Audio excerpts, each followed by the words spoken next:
السلام علیکم. میرا نام ہے فاروق ملک اور آپ دیکھ رہے ہیں دا نائٹ انکاؤنٹرز.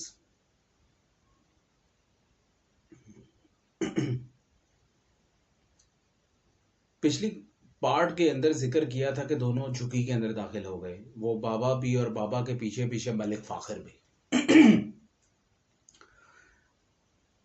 بابا ایک اس جھکی کے اندر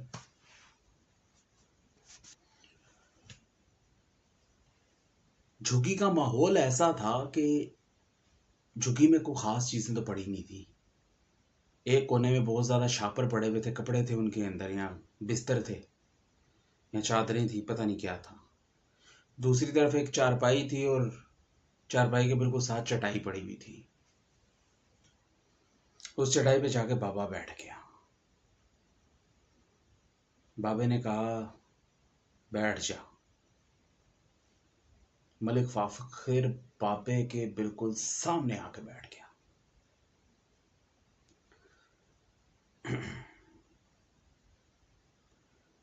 اس بابا نے کہا کہ میرا نام نذیر بنگش ہے.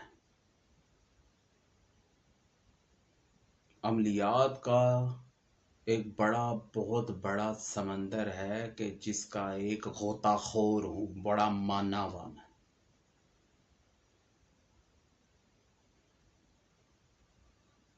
تجھ پہ نظر پڑی، تجھ پہ دل آ گیا میرا. جب تجھے دیکھا تو تیرے ماتھے کی لکیروں کو دیکھا، اور جب تیرے ماتھے کی لکیروں کو دیکھا تو تیرے چہرے کا، تیری زندگی کا چھپا ہوا حال جو تیرے چہرے سے عیاں ہو رہا تھا، سب پڑھ لیا میں نے، سب دیکھ لیا تھا میں نے.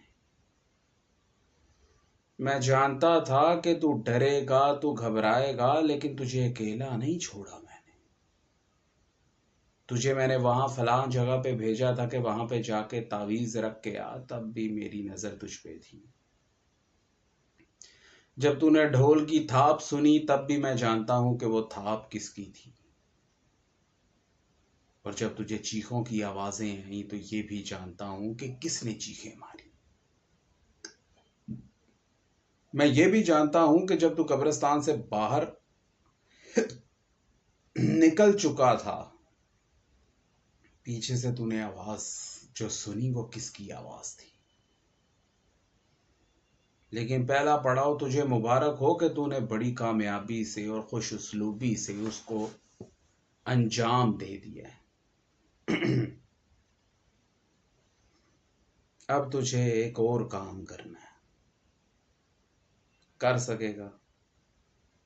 فاخر نے کہا کہ نہیں پاپا جی، میں نہیں کر سکوں گا. بابے نے اچانک فاخر کی طرف دیکھا اور پوچھا کہ کیوں، کیا ہو گیا؟ گھبرا گیا بس؟ اس نے کہا جی بابا جی، میں گھبرا گیا. میرے اندر اتنی سکت یا اتنی جان نہیں ہے کہ میں ایسی کوئی بھی چیز یا کوئی بھی ایسا اس دنیا کے رازوں میں سے راز دیکھ کے برداشت کر سکوں جو آج سے پہلے میں نے کبھی محسوس نہیں کیا. بابا نے کہا کہ میں جانتا ہوں کہ پہلا کام بہت مشکل تھا اور بہت سے لوگ یہ آدھے میں ہی بھاگ جایا کرتے ہیں، لیکن تو نے اس کو انجام تک پہنچایا. اب کوئی زیادہ مشکل کام نہیں ہے.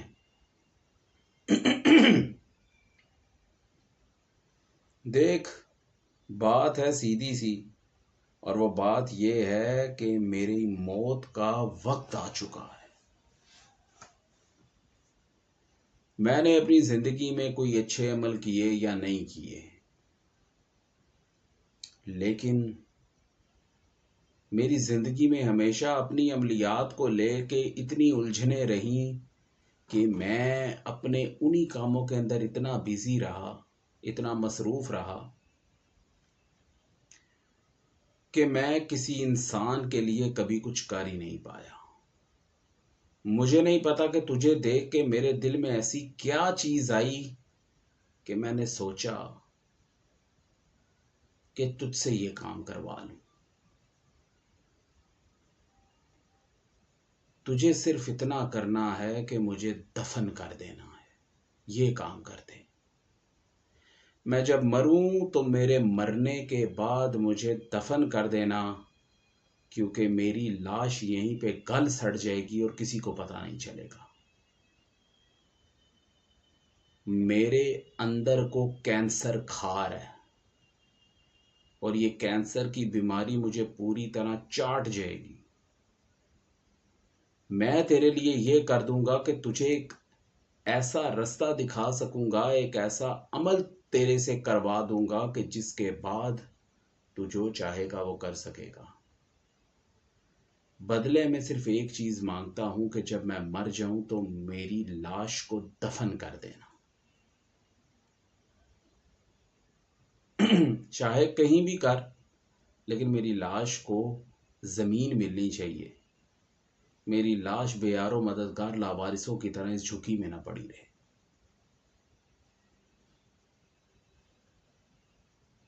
بس تیرے سے یہ کام ہے۔ مرض کیسے ہوا، لاحق کیا وجوہات ہوئیں، سب چھوڑ دے۔ یہ میری ایک خواہش ہے جو میں چاہتا ہوں کہ تو پوری کر دے، اور بدلے میں تجھے وہ مل جائے گا۔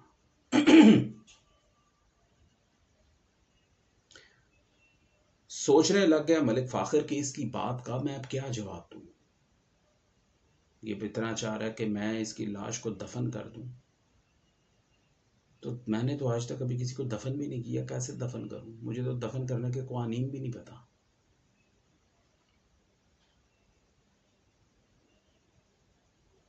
اس نے کہا سارے طریقے تجھے میں پہلے ہی بتا دوں گا، کس طریقے سے ایک مردے کو نہلایا جاتا ہے، کس طریقے سے ایک مردے کو غسل دینے کے بعد کفن دیا جاتا ہے اور کفن دے کے زمین میں دفن کر دیا جاتا ہے۔ بدلے میں تجھے کہیں پہ نہیں جانا، جو عمل تجھے بتاؤں گا وہ اپنے ہی گھر میں تو نے کرنا ہے، اور تیری مشکلیں آسان ہو جائیں گی، کہیں پہ نہیں جانا پڑے گا۔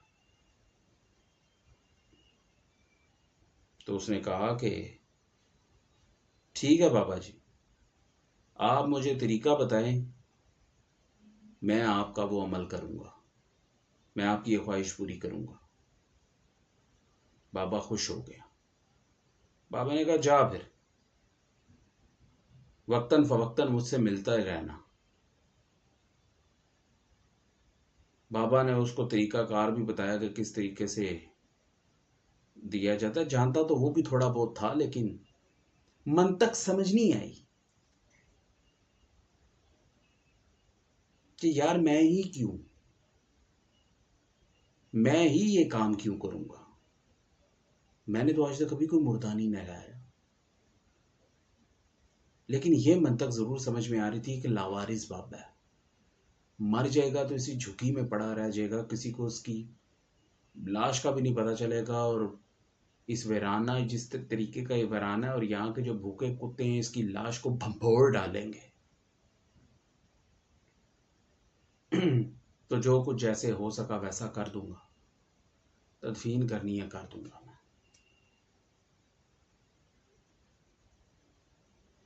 وقتاً فوقتاً گاہے بگاہے وہ بابا کے پاس بھی جاتا رہا، دکان پہ بھی ٹائم دیتا رہا۔ پریشانی اس بات کی تھی کہ اب میں ان لوگوں سے جان چھڑاؤں تو چھڑاؤں کس طریقے سے، جو میرے گھر کے دروازے پہ آ کے پوچھتے رہتے ہیں کہ فاخر کہاں پہ ہے۔ بالآخر ایک دن سامنا ہو گیا۔ سامنا بھی یوں ہوا کہ وہ صبح جاب پہ جانے کے لیے بالکل ریڈی تھا کہ گھر کی بیل بجی۔ اس کو پتا تھا کہ میرا حال پوچھنے کے لیے میرا کوئی رشتہ دار نہیں آئے گا، وہ میری پھپھی کے لڑکے، وہ میرے تائی کی بیٹی، وہ میرے تائی کے بیٹے، وہ میری بہنیں، وہ میری پھپھیاں، کوئی بھی نہیں آئے گا۔ اگر بیل بجی ہے تو کسی محلے دار کو کام ہوگا یا میرے دشمنی ہوں گے۔ اور جب اس نے دروازہ کھولا تو سامنے وہی کھڑے تھے، اس کا بڑا تایا، اس کا چھوٹا تایا، اور ساتھ میں اس کی پھپھی کے 3 لڑکے۔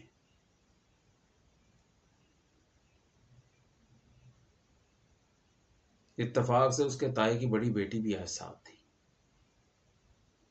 اس نے کنڈی کھولی، انہوں نے دروازہ کھولا اور دندناتے ہوئے گھر کے اندر داخل ہو گئے. جانتا تھا کہ وہ کیا بات کرنے کے لیے آئے ہیں. سارے گھما پھرا کے وہی چول ماریں گے، وہی گھٹیا بات کریں گے کہ جس بات کو سننے سے بھی اس کو نفرت ہے. لیکن ابھی حالات قابو میں نہیں ہیں، حالات ساتھ نہیں ہیں. اور جب انسان کے حالات ساتھ نہیں دیتے تو پھر انسان کو بہت سی باتوں پہ کمپرومائز کرنا پڑتا ہے، نہ چاہتے ہوئے بھی. ایک ایک کر کے وہ سب لوگ گھر کے اندر داخل ہو گئے، اور گھر کے اندر داخل ہو کے اس کمرے کے اندر جا کے بیٹھ گئے جو اس کی ماں کا کمرہ تھا. وہ بیٹھا، سب کو ملا، سب نے حال چال جو سرسری طور پہ جو ڈرامے بازی کی جاتی ہے وہ ان لوگوں نے کی، اور حال چال پوچھنے لگ گئے اور ادھر ادھر کی ایک دو باتیں کرنے لگ گئے. اور پھر بڑا تایا بولا کہ بیٹا ہم آئے اس وجہ سے ہیں کیونکہ ہم چاہتے ہیں کہ سبائی گھر کو اب ہم بیچ دیں، لیکن فکر نہ کرو، جو تمہارا حصہ ہوگا وہ تمہارے بھائی کو یا تمہارے والد کو دے دیا جائے گا. باقی ہم اس گھر کو بیچنا چاہتے ہیں، ہماری خواہش یہ ہے. اس نے کہا، بڑے تائے کی بات سن کے اس نے کہا کہ تایا ابا، آپ کے 4 گھر ہیں اس ملک پاکستان کے اندر، آپ کا ایک بڑا عظیم الشان ہوٹل ہے جو اس ملک سے باہر ہے. چھوٹے تایا کو کہا کہ آپ کی بھی پوری فیملی سیٹلڈ ہے باہر کے ملک میں. یہ جو آپ کی بیٹی ہیں یہ بھی اپنے گھر کی ہیں، ان کا بھی ایک بہت بڑا گھر ہے ان کے شوہر کا، اور سارے لوگ ہی ویل سیٹلڈ ہیں. میں ایک چھوٹی سی نوکری کرتا ہوں اور بڑی مشکل سے اپنا گھر چلا رہا ہوں. چلا کہاں پہ رہا ہوں، صرف گھر کو اپنے ساتھ ساتھ رینگ رہا ہوں. لیکن اس گھر میں میری ماں کی یادیں ہیں، میری ماں کی ساری زندگی اس گھر میں گزری ہے. تو کیا آپ یہ چھت بھی میرے سے چھین لیں گے تو میں کہاں جاؤں گا؟ میں کہا بیٹا جو تمہیں حصہ ملے گا وہ اتنا ہوگا کہ تم جو ہو اپنے لیے کوئی چھوٹا موٹا سا کہیں کمرہ بائے کر سکتے. لیکن ہم اب اس گھر کو بیچنا چاہتے ہیں. تہیہ پورا کر کے، مطلب کہ ان کے تاثرات سب کے یہ بتا رہے تھے کہ فائنل بات ہی کرنی ہے انہوں نے. تو تم بتاؤ کہ کب تم اس گھر کو خالی کرو گے؟ اس نے کہا گھر تو تایا ابا خالی نہیں ہوگا، آپ ایک کام کیجئے کہ میرا قتل کروا دیجئے یا مجھے پولیس کے ہاتھوں اٹھوا دیجئے، میں یہ گھر تو نہیں چھوڑنے والا. اس بات پہ گرج کے بولے تایا ابا اور کہا کہ تو کیسے نہیں یہ گھر چھوڑے گا؟ تجھے اس گھر کو چھوڑنا ہے اور ہم یہ بتانے کے لیے آئے ہیں. دن بتا کتنے چاہیے اور کتنے دن میں اپنا بوریا بسترا سمیٹے گا اور نکلے گا یہاں سے. اپنی اوقات دکھانے لگ گیا ایک ایک کر کے. اور اس کے ساتھ بت بن کے بیٹھے ہوئے ہیں وہ کزنس. ان کے منہ میں بھی ہڈیاں جانی تھی نا.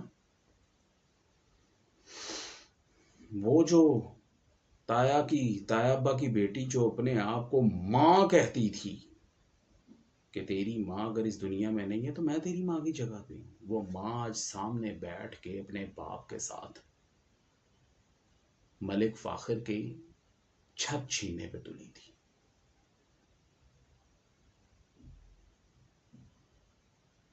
ملک فاخر نے کہا کہ یہ میرا آخری فیصلہ تھا ابا، میری اس گھر سے لاش جائے گی یا پولیس اٹھا کے لے جائے گی.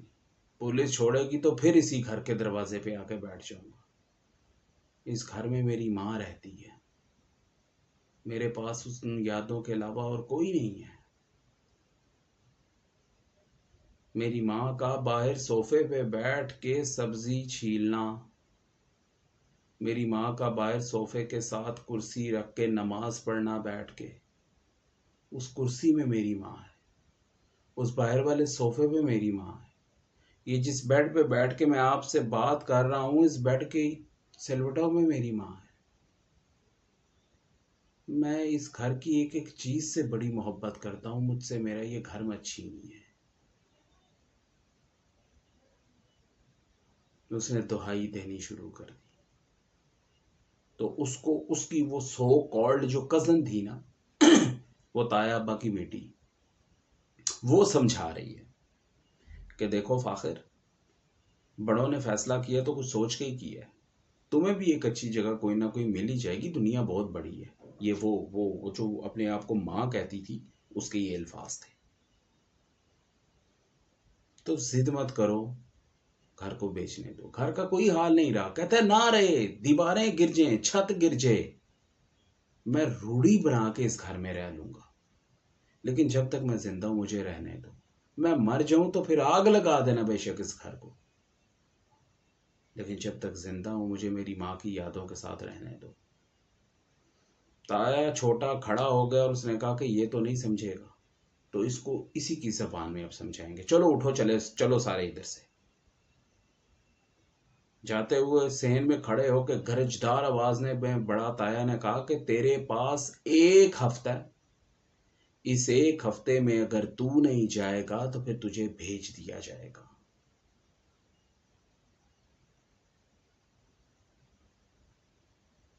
اگر تو نہیں جائے گا تو تجھے بھیج دیا جائے گا، یا زندہ یا مردہ، یہ بھیج دیں گے۔ ایک ہفتے کے بعد چابی چھوٹی پھپھو کا نام لیا کہ اس کے گھر پکڑا جانا۔